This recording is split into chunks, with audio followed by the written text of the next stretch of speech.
वजन कमी करण्याच्या प्रक्रियेत योग्य झोप ही खूप महत्त्वाची भूमिका बजावते. अनेक लोक डाएट करता, एक्सरसाइज करता, परंतु त्यांचं वजन कमी होत नाही, कारण ते झोपेला महत्त्वच देत नाही, झोपेकडे लक्षच देत नाही.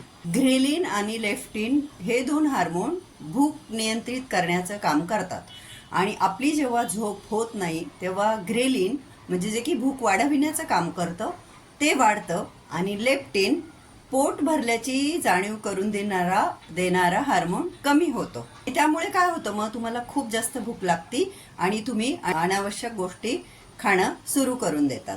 झोप व्यवस्थित न झाल्यामुळे मेटाबॉलिक रेट कमी होतो आणि त्यामुळे काय होतं, खाल्लेलं जे अन्न आहे त्याचं चरबीमध्ये रूपांतर होतं.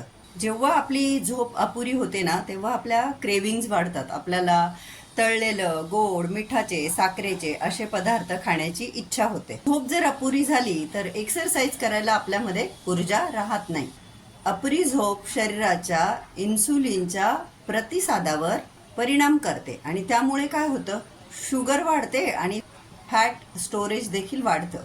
त्यामुळे प्रत्येकाने रोज कमी 7 तास आणि जास्तीत जास्त 9 तास झोप ही घेतलीच पाहिजे.